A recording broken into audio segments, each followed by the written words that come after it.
Hey, it's Thursday morning. You know how I know that? Because I'm awake, and I've got my cup of coffee sitting next to me and my official Black Hills Ammunition coffee mug.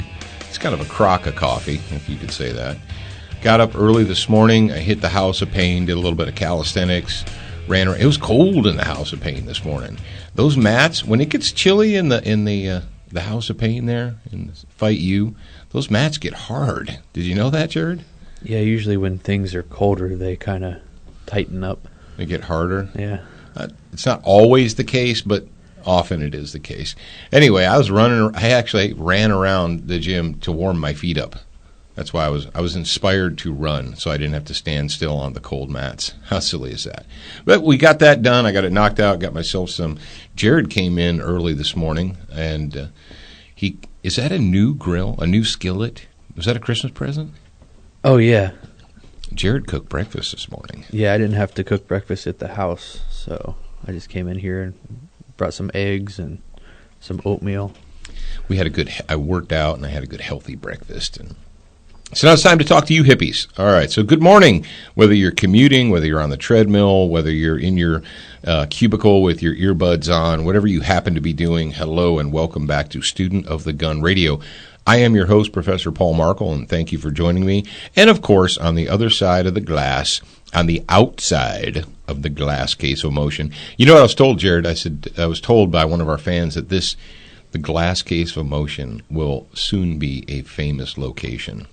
He said it'll be like Elvis's studios in Memphis. That would be pretty cool. People are going to want to travel from far and wide to actually get their pictures taken in front of the glass case of motion.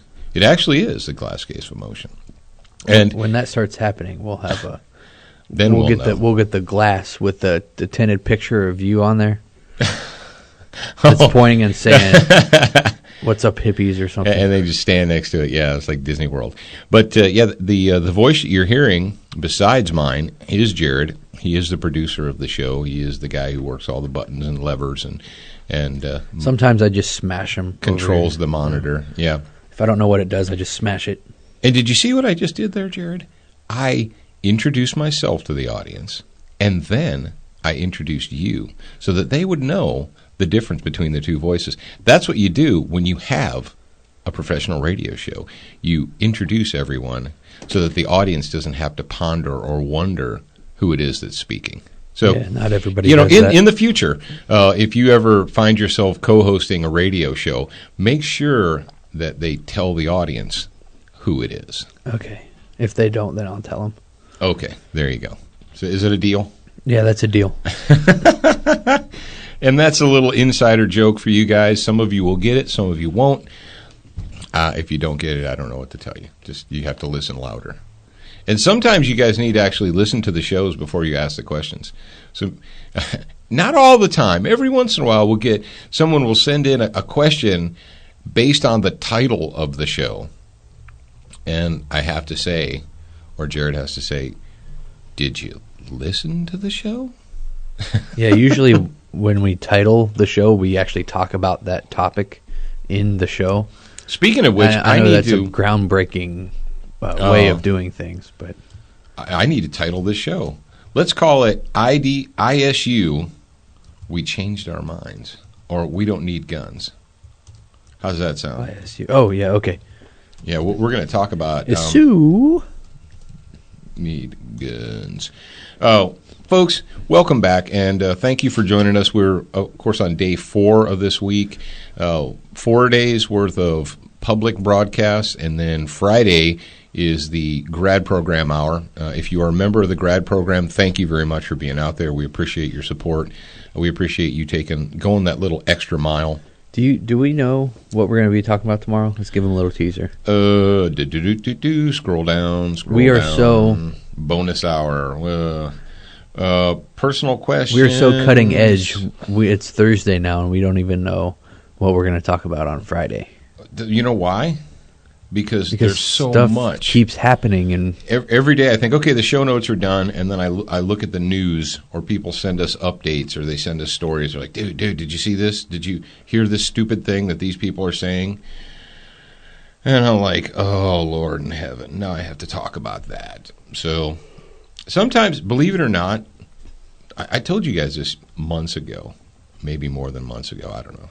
But I would love to come in front of this microphone and sit down and just chat about Cool, fun stuff. bullseye shooting and rimfire or trap competitions or skeet and whatever, non-tactical, non-liberty, non-freedom stuff. I would like for our liberties to be so secure that it's given, taken for granted.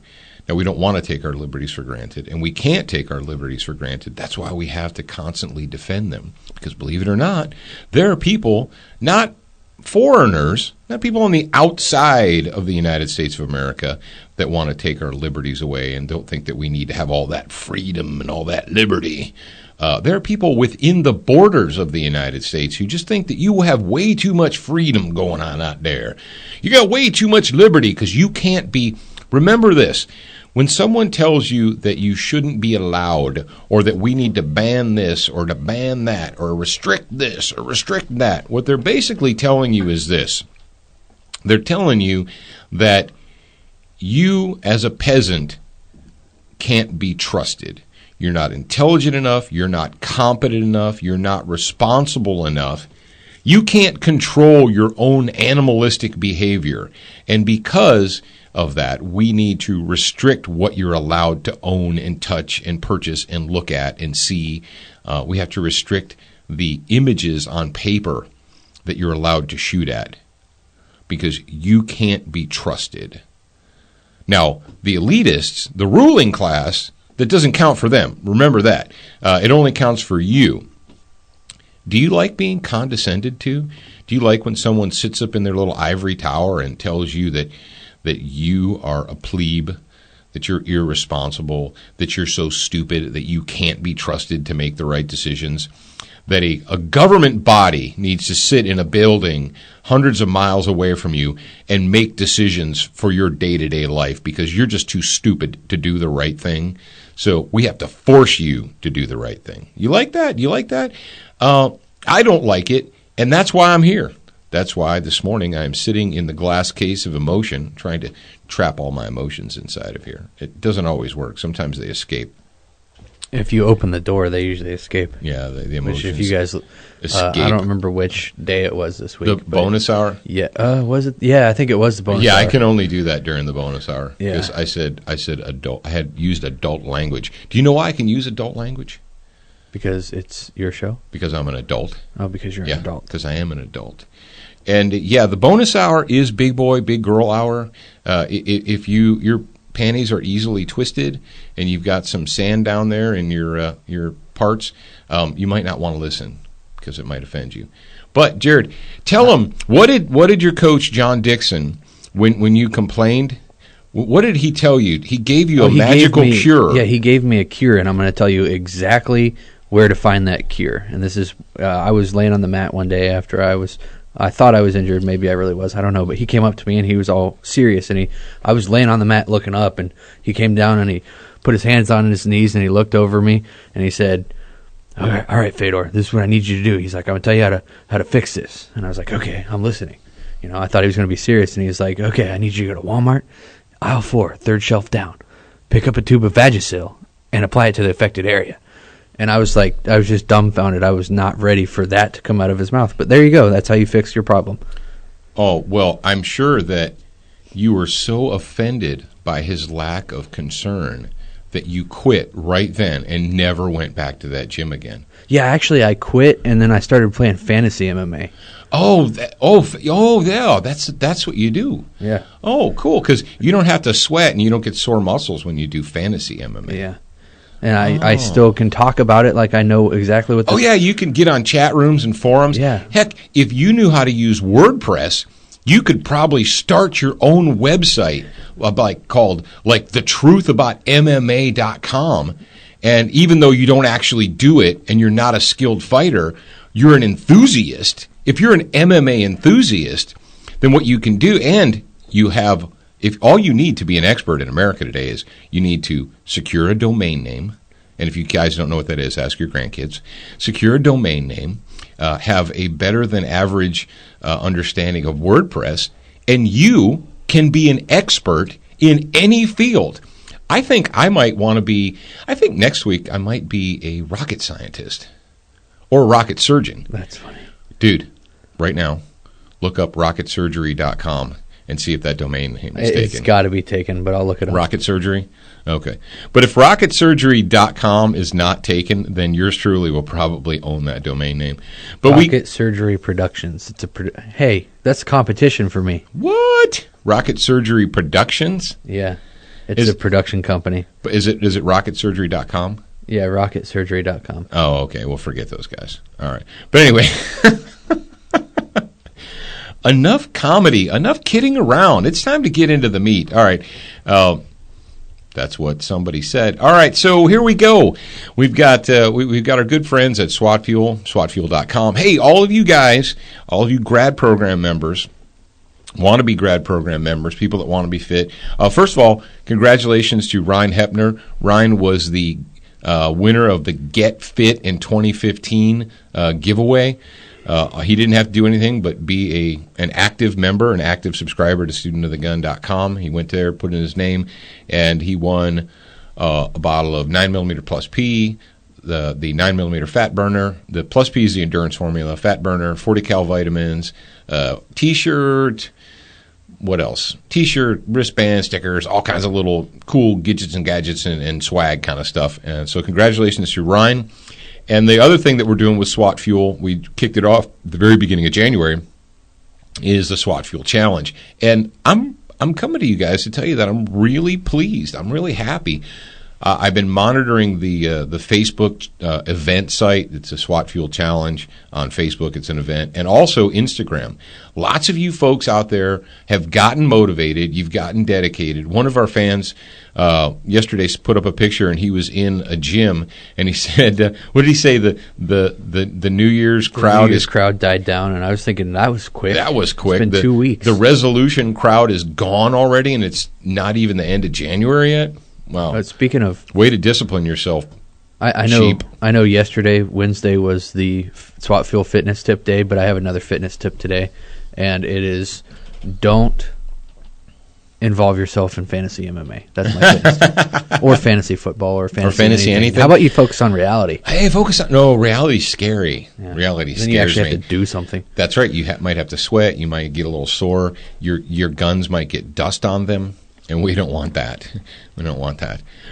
So SWAT Fuel, we're doing the SWAT Fuel Challenge, and one of our grad program members who's involved in the SWAT Fuel Challenge, we haven't chosen him yet because you guys are still doing it, is going to win a year's supply of SWAT Fuel, courtesy of our buddy Dr. Dan at SWAT Fuel. So look forward to that. If you're not in on that, you might want to check it out. I want to know where the women are. To motivate you. There's a couple. But they're not updating enough frequently. Yeah, you're right. There's a couple women. Well, you know how women are. Well, I work out, but I'm not going to put pictures up because I can't. You got to get fit before you go to the gym. Yeah, I got to get fit. I got to get in shape before I go to the gym. Sweetheart, that's not the point. Oh, we're going to get letters from metrosexuals telling me that I said sweetheart. Yeah. It's okay now though because of the phone company. I am Metro. Oh, they'll make you proud to say I am Metro. Yeah. Oh, wow. Woo! We're just off the reservation today. This should be called potpourri because we're just talking about all kinds of crazy stuff. But all right, so SWAT Fuel at SWATfuel.com. Anybody that's listening to my voice who's a student of the gun, who wants to get fit, get a little more fit, who's a occupational athlete, you name it, go to SWATfuel.com, use the promo code SOTG2014. You're going to save yourself 20% off your total order, and brothers and sisters, that is righteous. And that is twice the amount that you would save going to that other company that other host recommends. So, yeah, we've got that going for us. As Bill Murray once said, I got that going for me. Don't forget about Colt at Colt.com, the makers of the LE901 rifle. 1911 fans, if you are out there and you're a 1911 fan, Colt just announced that they're going to be debuting a 9mm single-stack lightweight Commander at SHOT Show. So check that out. If you guys follow the news, industry news, SHOT news, and so forth, you can go to Colt.com or the Colt's Facebook and check that out. Velocity triggers designed for precision. If you got an AR-15 rifle, guess what? Velocity Triggers has a trigger for you. How you doing over there, buddy? You got the hiccups from this breakfast this morning? Yeah, I got the hiccups. Well, mute your microphone if you have to hic them up. But swap Velocity Triggers at velocitytriggers.com. And thank you. Hey, all you guys out there in the Student of the Gun audience, you specifically, yeah, you sitting right there at your desk at work. Yeah, I know. I see you. I want to thank you for going over to Velocity Triggers Facebook page and giving them a like. They are, relatively new company. They've got a brand new Facebook page and all that stuff. So I appreciate you guys going over there and giving them a little bit of encouragement and letting them know, say, hey, you know what? I know about you because Professor Paul talked about you on the radio. Excess sights, fastest sights in any light. You don't want to forget about those guys. And the reason I mentioned this last is because I have a little bit more to talk about than normal. Brownells at brownells.com. Brownells, we just actually got a press release from those guys yesterday. And Brownells is a company that has been in business for 75 years. Brownells is an American success story. The kind of American success stories that your grandparents told you about. The kind of American success stories that this nation was built upon, that it was founded to enable. You don't get that in Europe. You don't get that in some third world socialist dictatorship. You get it in the United States of America. Now, I know that right now that there are powers in place that are trying to stop that. They're trying to prohibit you. That, folks, if you own a small business, you know of which I speak. And if you don't own a small business, if you have a 9-to-5, that's cool. But let me tell you, small business owners are viewed by the government, by the county government, state government, federal government, as this endless supply of money. When you apply for a business license or you incorporate, all of a sudden, people that never cared about you want some of your money. Well, you're going to have a business, you have to give us money. I'm like, yeah, I know, but I'm already paying lease on a building and utilities and equipment and all that stuff. What am I giving you money for? Oh, for the privilege. There's a privilege license. Oh, you want the privilege of operating a business? Like, yeah, but if I open a business, am I not contributing to the economy of the community that I'm in? Shut up and give us your money. Yeah. So the reason I mention that is because despite all of that, there are still people out there that are trying to start businesses. And Brownells could be held up as the example of this is what you do. Frank Brownell's father back in, well, take today and subtract 75 years from that. That's how long ago it was.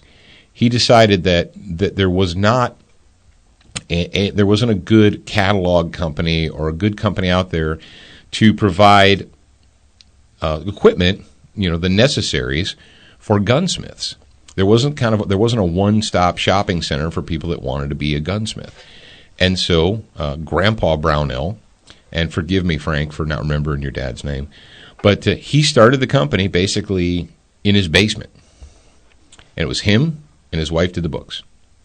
And they did a little small catalog, and they had bluing salts, and then they added, little pieces here, little pieces there, and so forth. And it grew and in Montezuma, Iowa. And then they went from the basement to, a garage, from a garage to a small rented building on Main Street, and so on and so forth. And then when Frank got out of the Navy, he took over, and then, of course, he had children, and then Pete took over from Frank. Frank is the chairman of the board now. Pete is the CEO. And so now we're on third generation of Brownells. And they took it from a two-person shop operating out of a basement to literally a multi-million-dollar corporation that employs hundreds of Iowans. Hundreds of people have jobs and employment because Grandpa Brownell had an idea, and he started it in his basement. Yeah, that is the American. And not only that, but here's something that I know that you don't know. Well, besides the fact that Frank Brownell is one of the nicest people on the planet, and he won't ever tell you, but I know this. The philanthropy, the Christian philanthropy that Frank Brownell has engaged in not only his community, but the city, the county, and the state He's given back many times to Iowa, to Montezuma, to the county. And you know why he can do that? You know why he's able to do that? Because they took the risks. They took out the loans. They did things that, people said, hey, you might not want to do that. You might not want to take a risk. But they did that. And was it perfect every single time? No. Is it always going to be perfect? No. But you learn. That's the point. You learn and you grow and you grow and you grow. And that's what they're doing. And the reason I'm bringing all this to you right now, because it is the 75th anniversary of Brownells, and Frank and Pete put together a video, and they've kind of rebranded Brownells a little bit. It's the same company that it was, but they upgraded the logo and they upgraded the slogan. And it's actually we put the video up on the official Student of the Gun Facebook page, and if you guys want to watch it, go ahead and take a moment and do that. But I just wanted to acknowledge our good friends at Brownells and kind of tell you a little bit about the background story. And what's really cool about the family legacy is that Pete has sons, he has kids, and I can only imagine, in 10, 15 years or so, his kids are going to be sitting in Dad's chair, and they're going to continue it. And if you have a gun, if you own a gun, whether it's a pistol, rifle, shotgun, Brownells has something for you guys. All right. And I'm going to climb down off of my soapbox right now, and we're going to talk about, we had a really cool discovery, and we had to share it with you guys. Now, this is kind of mind-boggling. Like when things get so crazy that your thoughts are trapped in a bottle. And Jared, not everybody's going to get that. But those of you that do get it, congratulations. The moms who demand more bedroom action, they were able to get some money from Nanny Bloomberg, and they built a time machine. And I'm still blown away by this. The Shannon and the other sandwich makers, they were able to get some money from Nanny Bloomberg. They built a time machine, and they went all the way back in time. And they took cameras with them and audio recording equipment. And they were actually able to sit in on James Madison as he wrote the Second Amendment.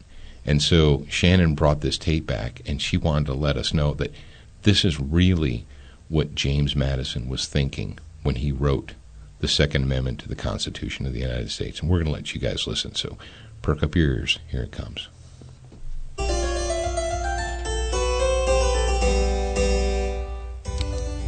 A well-regulated militia being necessary to the security of a free state, the right of the people to keep and bear arms shall not be infringed. Unless, guns get way more advanced than today. Because this thing is totally about hunting, you guys. I'm super serious. If the gun can fire more than one round in a minute, or if it can hold, a crap ton of bullets, I don't know, 10 or say 5, I don't know. You can just change this thing whenever. When there's guns that can have too many bullets in them, you'll totally know. Also, if the guns are a super scary color, or if the rifle can have that, one of those more vertical grips instead of the horizontal thing, then the whole thing is off. We can't have people protecting the security of a free state by hunting with scary black guns that can hold a few extra bullets and have that vertical grip. That would just be crazy. Insanity. Because again, this thing is totally for hunting. I'm as serious as scurvy, people. I'm leaving this whole Constitution thing really open to interpretation so that the right people can maybe come along and capture what I'm truly trying to say here. Hopefully some reasonable people who've never actually fired weapons before. I think they'd offer a super fresh perspective. Maybe some women. Yeah, that'd be perfect. I'm picturing some stay-at-home moms who are really looking for a cause, something to sink their teeth into. Maybe they can take this Second Amendment deal and really take it under their wing. Start a support group. The point I'm trying to make here is that the whole part about the well-regulated militia and the right to bear arms, that's really just a footnote. The real takeaway here is that people should only be allowed to have certain guns because this thing is totally for hunting. Regardless of...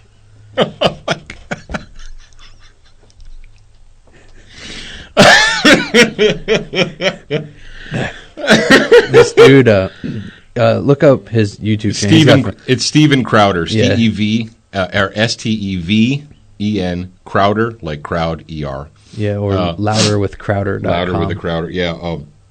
Dude, this guy is funny, and somebody sent us that yesterday, and it's called the Second Amendment Liberal Edition, and I knew that I had to share that with you guys. That is just way too funny.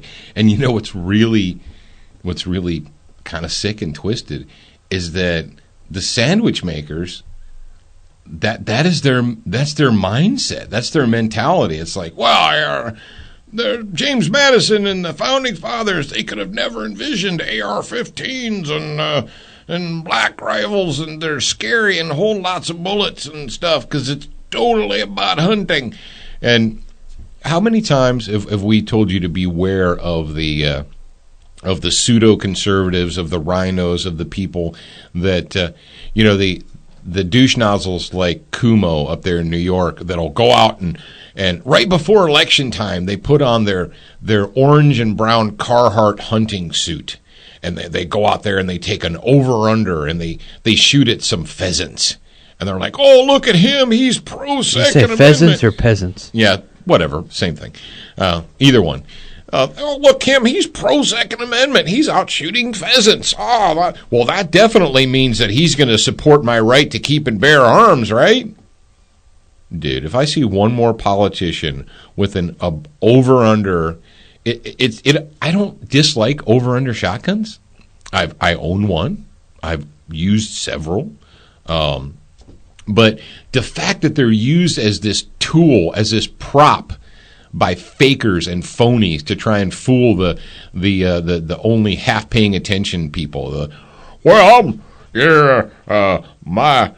UAW told me that Mario Kumo he hunts pheasants, so he's pro Second Amendment and he will support my right to keep and bear arms, and so I don't have to hold my nose so hard when I cast my vote for him in November.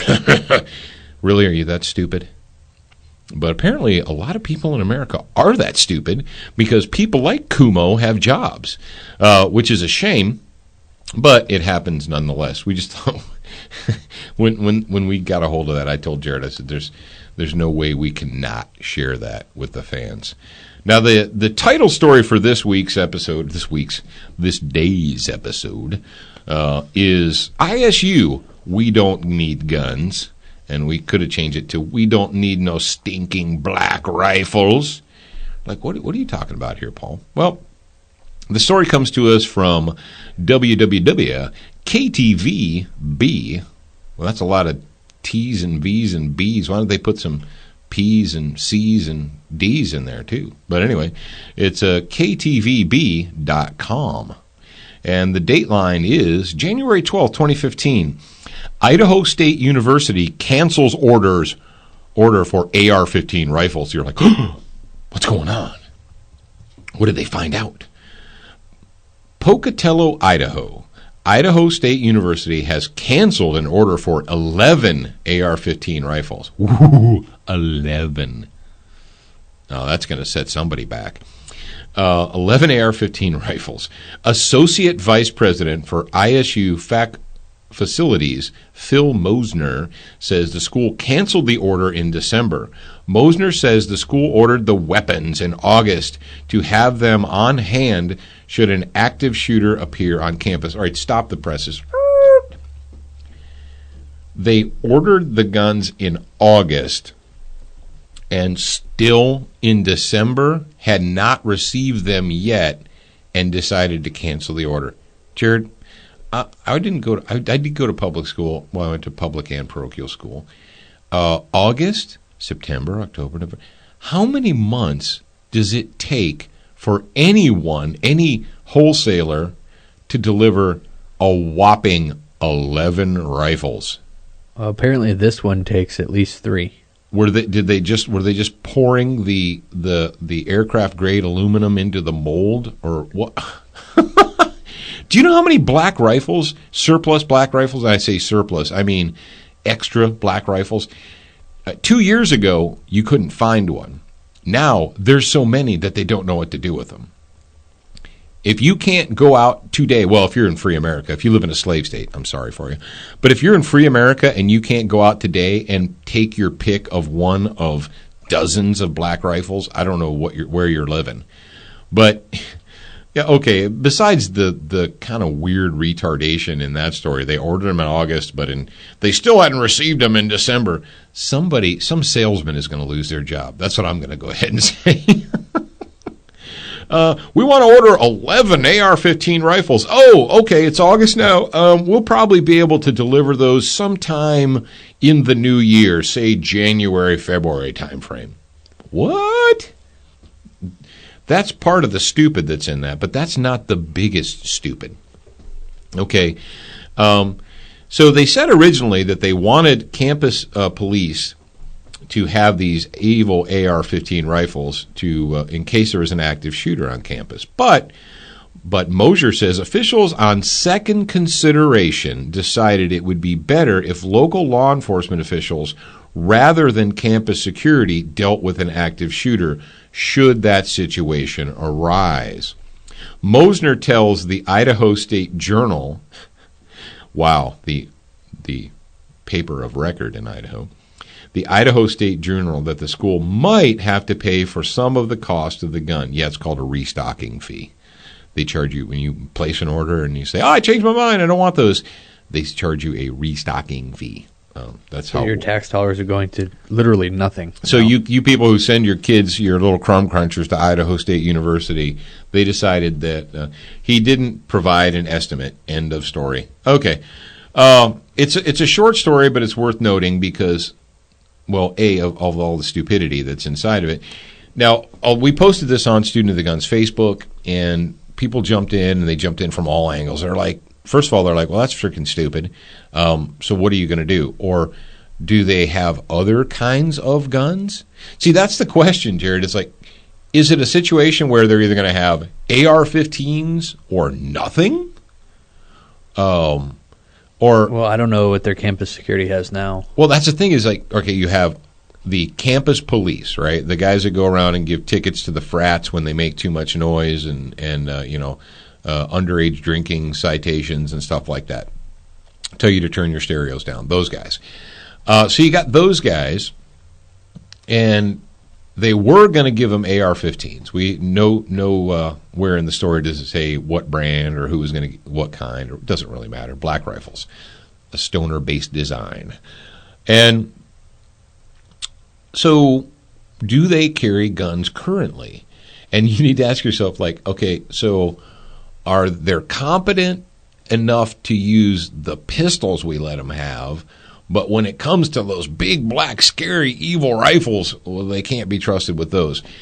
And the biggest part of this story that should disturb you, and it disturbs me, it says, officials on second consideration decided it would be better if local law enforcement, rather than campus security, dealt with an active shooter situation. Okay, dummy.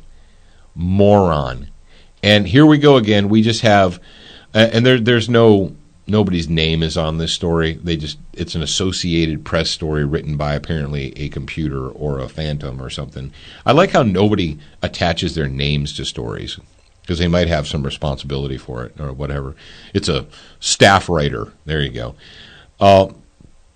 No one ever actually had the guts to say to Mr. Mosner, hey, Phil, so let's say Johnny Whackjob walks onto the campus, and he does the Virginia Tech deal, and he walks into the classroom, and it's full of people, or on the way to the classroom, he pops off and he shoots two people or fires a gun or whatever, and we realize, ooh, something's going down.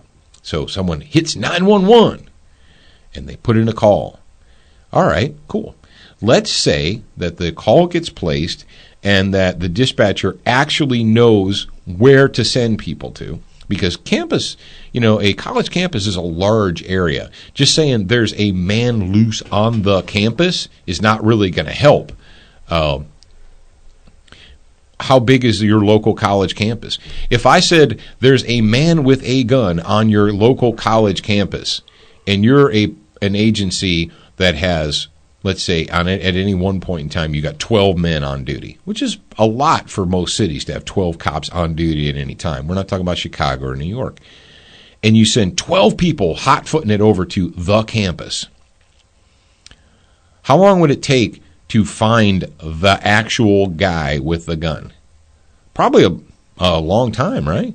We see this all the time. What happened was it Cambridge or was one of them hippie New England colleges where With the umbrella? Yeah, where someone reported that they thought they might have seen someone with a gun. And so they flooded the campus with cops and they searched for hours and hours and hours and never found anybody. So what do? Well, they say, let's say the cops know exactly where to go. They know what building to go to. They know who to look for. All right, they'll be there in 5 minutes, which is really fast, but they'll be there in 5 minutes. Hey, Jared, how many shots can you fire from a Black Pistol X in 5 minutes? As many as I bring with me. As many as I could hold on my person, I'm sure. As many as you could have on your body. So, well, if they didn't make high-capacity magazines, then they'd have to reload. Yeah. What about high-capacity machetes or high-capacity utility knives? Now, Idaho State University has certain people with a certain permit can carry concealed on their campus. Oh. And I'm looking at it right now, and it says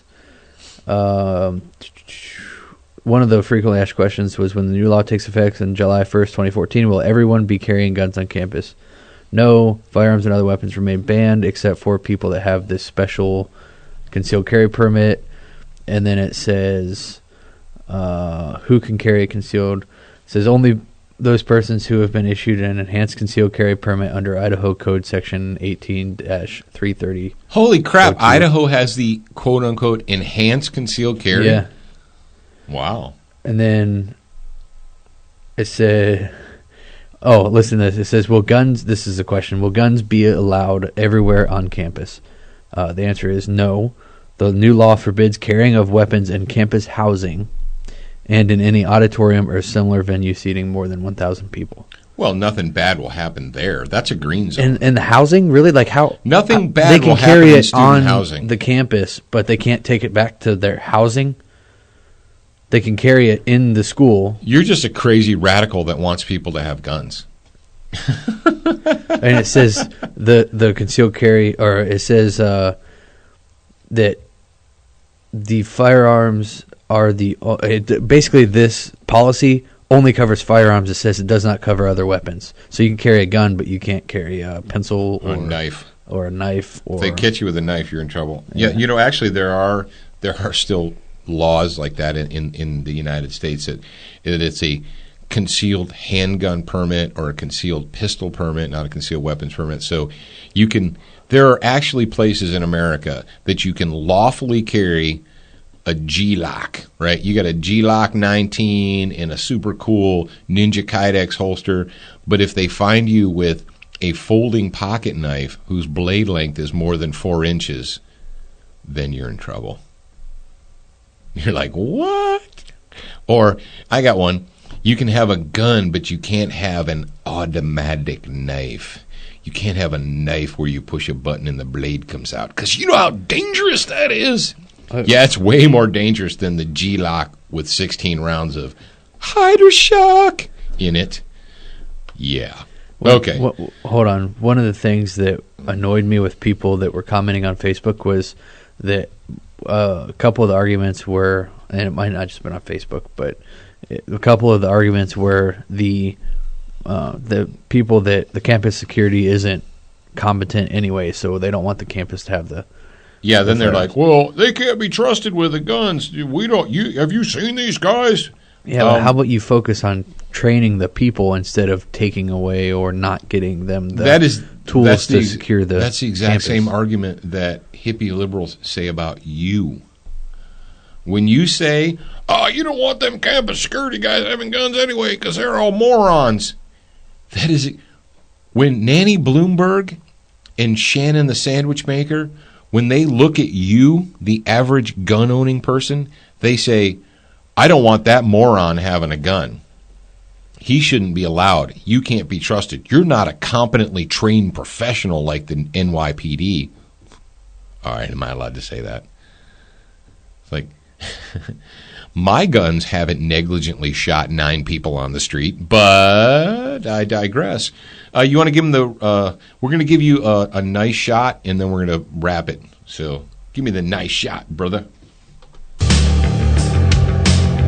That's why I say, hey man, nice shot. Good shot, man. Thank you, Filter, for that. That's a Go Team. Good guy with a gun. That's basically what the Go Team moment is.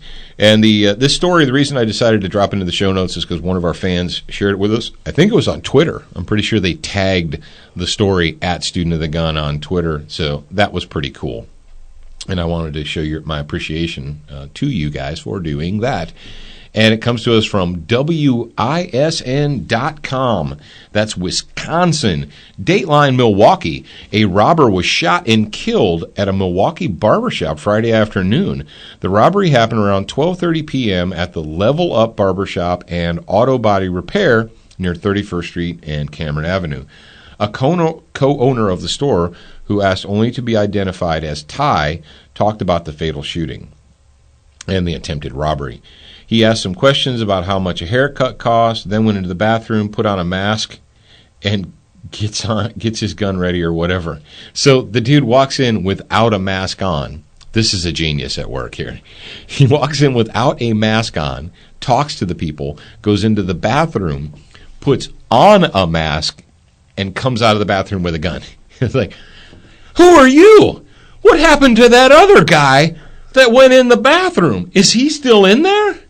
Did he see you with your mask and your gun? So, Milwaukee police said the robber started patting down customers, and when one of them pulled out a gun and shot the man. Go Team moment. The co-owner said his customer protected himself and other patrons. One of the customers acted in self-defense. He has a concealed carry permit and a registered firearm. Oh, God. Read the last part of the sentence. And unfortunately, he killed the robber. What? I'm sorry. I didn't stay at a Holiday Inn Express last night, but riddle me this. Why is it unfortunate that an armed, deranged felon is no longer sucking up all the good oxygen off of planet Earth? In 3, 2. Here's the deal, folks. Mr. Dead Armed Robber made a bad decision. He made the decision to threaten the lives of other people to commit a theft offense, a felonious theft offense, and to use a weapon, a deadly weapon, to do that. And he got what he had coming. End of story. Turn the page. Move on to the next chapter. All done. So Go Team up there in Milwaukee. Yeah, at the bottom of this, or almost the last sentence, it says, Ty said, with the owner, Ty said he also has a concealed carry permit and is always on guard because of the violence in Milwaukee. I'm guessing that he didn't have it on him. He didn't have a gun on him. Well, did he have the permit on him? Yeah, he might have had the permit, but he didn't have a gun, or he wasn't trained or something, because he wasn't the one to take care of the problem. Oh, I have a plastic card in my wallet that will certainly save me from death and harm, right? Folks, here's the deal. Is your life saving? Yes or no? Is your life saving? Is your life worth saving? Thank you for correcting me on that. You have to ask yourself, look in the mirror, say, is my life worth saving? Is it worth me taking the effort to save my own life? Yes or no? And if you think the answer is yes, you need to A, secure yourself some training. Yes. And then you need to practice with the thing that you're going to carry. But that would take time and effort. I don't know. Is your life worth it? My life is worth it. Jared's life's worth it. And here's the deal, hippies. We got to put the cork in this one. It has come to the end of the week. Now, if you are a grad program member, congratulations, because you're going to get a little bit more from Professor Paul and Jared tomorrow in your inbox, and as well as lots of other cool stuff. But if not, we will talk to you, ladies and gentlemen. We're going to talk to you guys next week. But until then, over the weekend, ponder this, hippies. You are a beginner once, but you should be what? A student for life.